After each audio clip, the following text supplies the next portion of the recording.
नमस्कार। The deep dive में आपका स्वागत है। नमस्कार। आज हमारे पास कैलकाटा हाई कोर्ट का एक बड़ा ही दिलचस्प फैसला है। हाँ, ये केस सुनने में बहुत सीधा लगता है। बिल्कुल। कहानी कुछ ऐसी है, एक पटवारी यानी रेवेन्यू ऑफिसर 5,000 रुपए की घूस लेते हुए पकड़ा जाता है। और वो भी रंगे हाथों। हाँ, रंगे हाथों। एंटी करप्शन वालों ने पूरा जाल बिछाया, नोटों पर पाउडर लगाया, हाथ धुलवाए, मतलब सब कुछ हुआ। केस तो एकदम पक्का लग रहा है ना? देखने में तो बिल्कुल। ऐसे केसेस को ट्रैप केस कहते हैं और आमतौर पर ये प्रोसिक्यूशन के लिए एक आसान जीत मानी जाती है। क्यों? क्योंकि ये सारे सबूत आपके सामने होते हैं, रंगे हुए नोट, गवाह, सब कुछ। एग्जैक्टली। पर यहीं पर तो असली ट्विस्ट है कहानी में। निचली अदालत ने उस ऑफिसर को बरी कर दिया। और अब हाई कोर्ट ने भी उस फैसले को सही ठहराया है। तो आज हम यही समझने की कोशिश करेंगे, है ना, कि जब सबूत इतना इतना साफ दिख रहा हो तो एक रंगे हाथों पकड़ा गया इंसान कोर्ट से छूट कैसे सकता है। हाँ, चलिए इस केस की कानूनी परतों को खोलते हैं। तो चलिए पहले कहानी की बुनियाद को समझते हैं। आरोपी है श्री एम हरिकृष्णा, एक पटवारी। ठीक है। और एक शिकायत करता है जिसे अपनी जमीन का नामांतरण मतलब म्यूटेशन करवाना था। ओके, एक रूटीन सरकारी काम। हाँ, और आरोप ये था कि इस रूटीन काम को करने के लिए श्री कृष्णा ने 5,000 रुपए की रिश्वत की मांग की। यहाँ तक तो सब कुछ वैसा ही है जैसा हम अक्सर भ्रष्टाचार के मामलों में सुनते हैं या पढ़ते हैं। इसके बाद शिकायतकर्ता ने वही किया जो उसे करना चाहिए था। वो सीधे एंटी करप्शन यूनिट के पास गया। उन्होंने पूरी प्लानिंग की, एक जाल बिछाया, वो पाउडर लगे हुए नोट तैयार किए और शिकायतकर्ता को भेज दिया। और प्लान कामयाब रहा। हाँ, श्री कृष्णा को कथित तौर पर पैसे लेते हुए पकड़ लिया गया। प्रोसिक्यूशन ने अपना केस बनाने के लिए, जहां तक मुझे याद है, 12 गवाह पेश किए थे। 12? हाँ, एक लंबी लिस्ट। और उनका तर्क बहुत सीधा था कि हमारे पास रंगे हाथों पकड़ा हुआ एक भ्रष्ट अधिकारी है, हमारे पास गवाह है और पैसे भी रिकवर हो गए हैं। तो उनका कहना था कि निचली अदालत ने इसे बरी करके गलती की है। बिल्कुल, कि हाईकोर्ट को इसे सुधारना चाहिए। सुनने में तो उनका पक्ष बहुत मजबूत लगता है। बिल्कुल, किसी भी आम इंसान को लगेगा कि अब तो सजा पक्की है। लेकिन यहीं से केस पलटना शुरू होता है। सही कहा। यहां से मामला दिलचस्प हो जाता है, क्योंकि जो केस सतह पर इतना मजबूत दिख रहा था, बचाव पक्ष के वकील श्री राकेश पाल गोविंद ने उसकी नींव में ही कुछ कमियां ढूंढ निकाली। कुछ ऐसी दरारें खोज निकाली जिसने पूरे केस को हिला कर रख दिया। अच्छा, तो सबसे पहली और सबसे बड़ी दरार क्या थी? टाइमलाइन। ये किसी भी केस का, आप कह सकते हैं, सबसे जरूरी हिस्सा होता है। जब रिकॉर्ड्स खंगाले गए तो एक बहुत ही हैरान करने वाली बात सामने आई। जमीन का म्यूटेशन, यानी जिस काम के लिए रिश्वत मांगने का आरोप था, वो तो 23 फरवरी 2006 को ही पूरा हो चुका था। एक मिनट, काम 23 फरवरी को हो गया था। हाँ। और शिकायत कब की गई थी? रिश्वत की शिकायत दर्ज हुई 9 मार्च 2006 को। मतलब काम खत्म होने के लगभग 2 हफ्ते बाद। एग्जैक्टली। अरे ये तो बहुत ही अजीब है। अगर काम पहले ही हो चुका था तो कोई उसके लिए रिश्वत बाद में क्यों मांगेगा? यही तो बात है। ये तो कहानी के लॉजिक पर ही सवाल उठा देता है। बिल्कुल। लेकिन क्या ऐसा नहीं हो सकता कि काम होने के बाद एक तरह से गिफ्ट या धन्यवाद के तौर पर पैसे मांगे गए हों? क्या कानून उसे रिश्वत नहीं मानता? आपने बहुत अच्छा सवाल पूछा, और यही वो नुक्ता है जिस पर अदालतें बहुत गौर करती हैं। कानून के हिसाब से रिश्वत का सीधा संबंध किसी काम को करने या न करने से होना चाहिए। अच्छा। बचाव पक्ष ने यही तर्क दिया कि जब काम पहले ही हो चुका है तो रिश्वत मांगने का कोई मकसद, कोई मोटिव ही नहीं बनता। उस पैसे को अवैध परितोषण साबित करना प्रोसिक्यूशन के लिए लगभग नामुमकिन हो गया। मतलब टाइमलाइन केस एक गड़बड़ी ने प्रोसिक्यूशन की पूरी कहानी के हवा निकाल दी। बिल्कुल। केस की बुनियादी कमजोर पड़ गई। और गवाहों का क्या हुआ? 12 गवाह तो बहुत होते हैं। लेकिन इस केस में गवाहों ने मदद करने की बजाय, कह सकते हैं कि केस को और डुबो दिया। कैसे? दो सबसे अहम गवाह थे शैडो विटनेस, PW2 और PW3।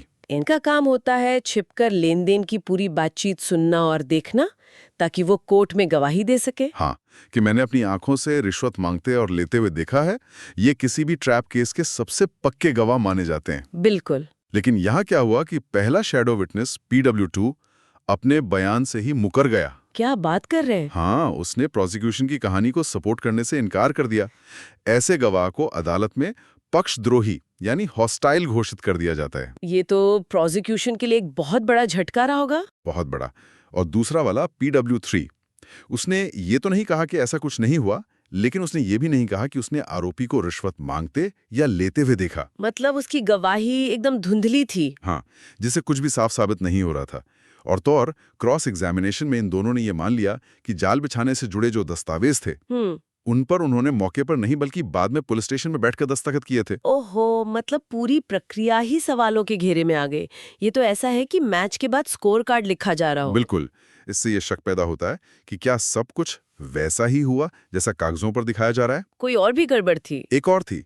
ट्रैप टीम के एक सदस्य PW10 ने कहा कि रिश्वत दिए जाने के बाद उसे शिकायतकर्ता से एक तय सिग्नल मिला था। ओके। लेकिन जब शिकायतकर्ता PW1 से पूछा गया तो उसने अपनी गवाही में ऐसे किसी सिग्नल देने का जिक्र ही नहीं किया। अरे, ये छोटी छोटी बातें लग सकती हैं, लेकिन जब आप किसी का जुर्म संदेह से परे साबित करने की कोशिश कर रहे हो तो ऐसी हर एक गड़बड़ मायने रखती है। तो गवाहों की कहानी तो पूरी तरह से बिखर गई। हाँ, लेकिन मुझे अभी भी एक बात समझ नहीं आ रही। पैसे तो मिले थे, रंगे हुए नोट थे, हाथ भी धुलाए गए।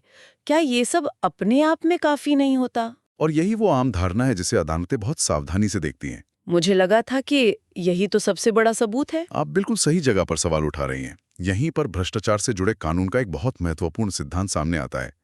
इसे मांग और स्वीकृति का सिद्धांत कहते हैं। मांग और स्वीकृति मतलब भ्रष्टाचार निवारण अधिनियम 1988 की धारा 7 और 13 के तहत सिर्फ पैसों की बरामदगी काफी नहीं है। अच्छा। प्रोसिक्यूशन को ये बिना किसी शक के साबित करना होता है कि 1. रिश्वत की मांग की गई थी और 2. उसे रिश्वत के तौर पर ही स्वीकार किया गया था। ये दोनों चीजें साबित करनी होंगी। हाँ, ये दोनों चीजें किसी भी भ्रष्टाचार के केस की नींव होती हैं। ये एक साइनो को नॉन है, मतलब एक ऐसी अनिवार्य शर्त जिसके बिना केस खड़ा ही नहीं हो सकता। इसे ऐसे समझ सकते हैं कि अगर कोई बिल्डिंग बना रहा है तो बरामद हुए पैसे उसकी दीवारें हो सकते हैं, लेकिन मांग और स्वीकृति उस बिल्डिंग की नींव है। क्या खूब एनालॉजी दी है आपने। अगर नींव ही नहीं है तो दीवारें कितनी भी मजबूत दिखें वो गिर जाएंगी। बिल्कुल, यही बात है।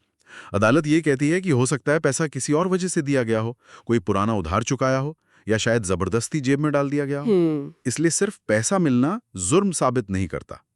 पहले ये साबित करो कि वो पैसा एक गलत काम के बदले में मांगा और लिया गया था। इस केस में जब टाइमलाइन ही गलत थी और गवाह मुकर गए तो मांग वाला हिस्सा तो साबित ही नहीं हो पाया। एग्जैक्टली। और अदालत ने भी इस सिद्धांत पर बहुत जोर दिया। कोर्ट ने सुप्रीम कोर्ट के कई पुराने फैसलों का जिक्र किया, जैसे P. सत्यनारायण मूर्ति मामला और K. शांतम्मा मामला। और उन सब में यही बात कही गई है। हाँ, एक ही बात बार बार दोहराई गई है। मांग और स्वीकृति को स्वतंत्र गवाहों या मजबूत सबूतों से साबित करना ही होगा। सिर्फ शक की बिना पर किसी को सजा नहीं दी जा सकती। ठीक है, तो अगर सीधे गवाह, जैसे इस केस में शैडो विटनेस, साथ न दें तो क्या प्रोसिक्यूशन के पास कोई और रास्ता नहीं बचता? क्या केस वहीं खत्म हो जाता है? नहीं, हमेशा नहीं। और ये एक बहुत अहम नुक्ता है।